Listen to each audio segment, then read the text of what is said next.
Hi, everybody. Dan Illman, Mike Beer, the DRF race of the day for Wednesday, December the 23rd, race number 8 at Gulfstream Park. Let's throw up the field. We're going a one-turn mile. It's an optional claiming race, $35,000. The optional claiming price, now winners of one other than is the condition.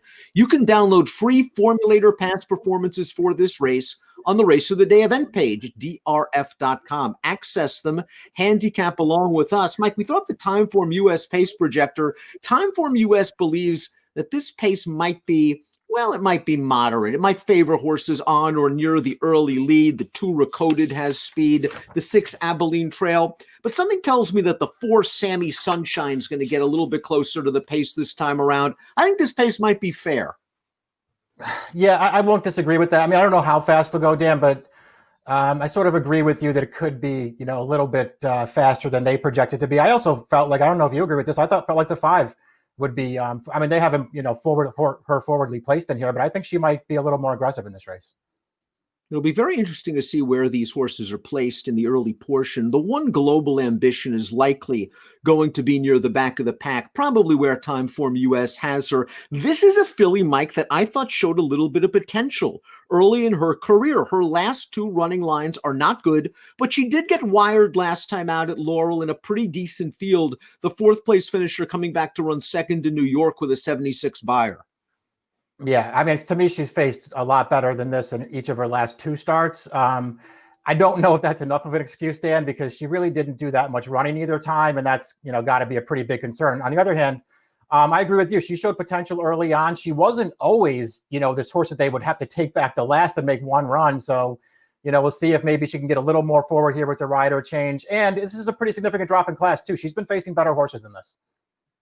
Now, a horse arguably stepping up in class is the number 2 Recoded. Now, what mitigate the class hike is the fact that this filly is in very sharp form. She's won 3 out of her last 4 starts, and she has the tactical speed to either make the lead or sit just off of it. This will be her first start off the Michael Tomlinson claim.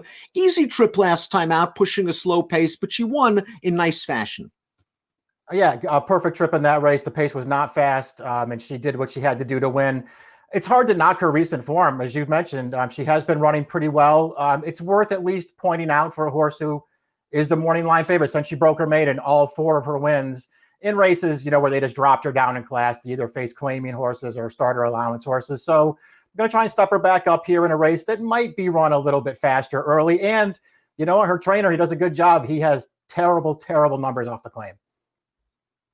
Let's talk about Puppet Master, the number 3, really lightly raced 3-year-old filly, stepping up off a maiden win for trainer Michael Lerman. Let's watch Puppet Master's last race at Gulfstream way back on September the 19th. And I thought she ran well in this race. She's in the blue, purple cap on the outside with the white stripe. She sat just off the pace, and she very comfortably runs by the leader. The 3rd place finisher of this race came back to run second with a 66 buyer. Yeah, I mean, she did run better in this race, showed a little bit more tactical speed as well. To me, it was a hard race to gauge, Dan, because, it was basically first-time starters in that race. First-time starters ran 2nd and 3rd. So, I mean, who knows how good those horses are? Maybe she wasn't beating anything. It'll be interesting to see what she does here because she's very lightly raced and could be a good price. Trainer Lerman also has the 4 Sammy Sunshine, and this filly's kind of been stuck in the non-winners of one other than condition for a while, but I thought she ran a sneaky good race last time out over a wet track at Gulfstream West. That was a very fast pace she was chasing, and the winner of that race is a decent horse, came back to run second in a 1X with a 74 buyer speed figure. If she can get close to the pace, maybe she can at least last for a share at a price, 14 for 32 in the exacta.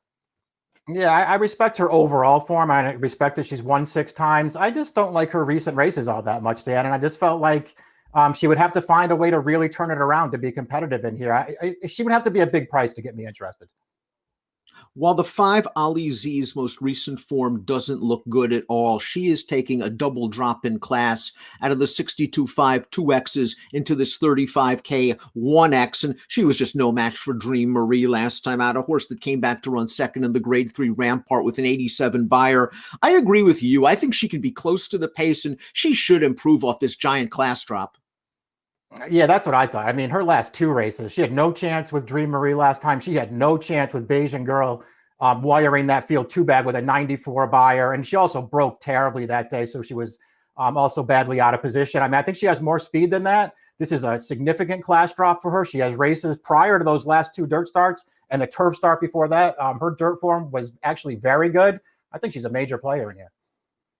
It was hard for me to figure out what to do with the 6 Abilene Trail, a $400,000 daughter of Curlin who missed over a year of racing, came back with a win at Gulfstream West for Todd Pletcher, and then just didn't fire at all. First start against winners. She got a little bit antsy in the gate, and maybe she pulled hard early. I'm expecting them maybe to be a little bit more patient with her this time around. Nice to see Arad Ortiz take the mount, but boy, I don't know what to make out of that last race. Yeah, it didn't run well at all last time. I'm with you. That makes it hard to take her. That was, stretching around 2 turns, and maybe that's just not what she wants at this point, Dan. I don't know. It just feels like to me that she'll run better in here, but she could also get bad. And I don't know how short a price I'd want to take on her. Now, both of Eris Indy, the number 7's victories, have come against fellow Florida breds, but she's run well against open company, as she did last time out in a 2-turn race at Gulfstream West. We'll watch that effort right now. She kind of mid-moved to the lead. She's in front, turning into the stretch down towards the inside, and she's just no match for this winner, Shea Paris. She was in against the aforementioned Bajan girl 2 starts back, so she's faced decent company. She draws a nice outside post, switching to Paco Lopez, and could probably work out a good stalking trip. Yeah, all those things are true. She makes some sense in this race. Another horse that I guess I would wait and see what price she was, Dan. I wouldn't want too short a price on her. All in all, last time, she had an overall good trip, I thought, as the favorite, and was just, you could see there, no match in the stretch for the winner. Prior to that, her form was okay, but it didn't thrill me. Can the number 8 Perspire run anymore? If she can, I think 20-1 is more than fair on a filly who has several speed figures that would make her very competitive. Now, we have not seen her since January. It's almost been a year. She was in against much tougher horses that day. Queen Nakia, the winner, came back to run 3rd in the Grade 3 Royal Delta with a 91 buyer. She didn't run very well that day. The layoff is a main concern, but 20-1 with these connections, not a bad price at all. I'm going to use her somewhere underneath at the very least. Yeah, she's the most interesting, bigger price in the race. If she is indeed a big price in here, I think it's hard to tell how they're going to bet it. She has races on the go back that would make her tough in here. I'm a little concerned, Dan, that just in going back and watching several of her races, she's bad from the gate, man. It feels like she breaks slowly every week, and that could be a problem for her.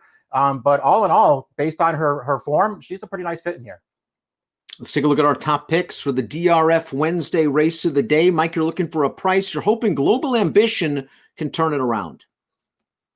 Yeah, she is going to have to turn it around. I don't, obviously don't love her last 2 races, Dan, but I do think this is a nice class drop for her. The favorites, they just don't do a lot for me, Dan. I'm hoping that she can work out some kind of a trip in here, be a fair price, and then run one of her good races. Although you made some really nice points critiquing the 2 recoded my top pick in this race, I just think she's going to work out a very good trip. I don't think this is the strongest non-winners of one other than field in the world, so I'm hoping that maybe she can get the jump on them turning into the stretch, and she's in very good form. Mike's going 1, 5, 6, and 8. I'm going 2, 8, 3, and 4. It's your Wednesday race of the day, the 8th at Gulfstream Park, with an approximate post time of 4:08 Eastern. Best of luck.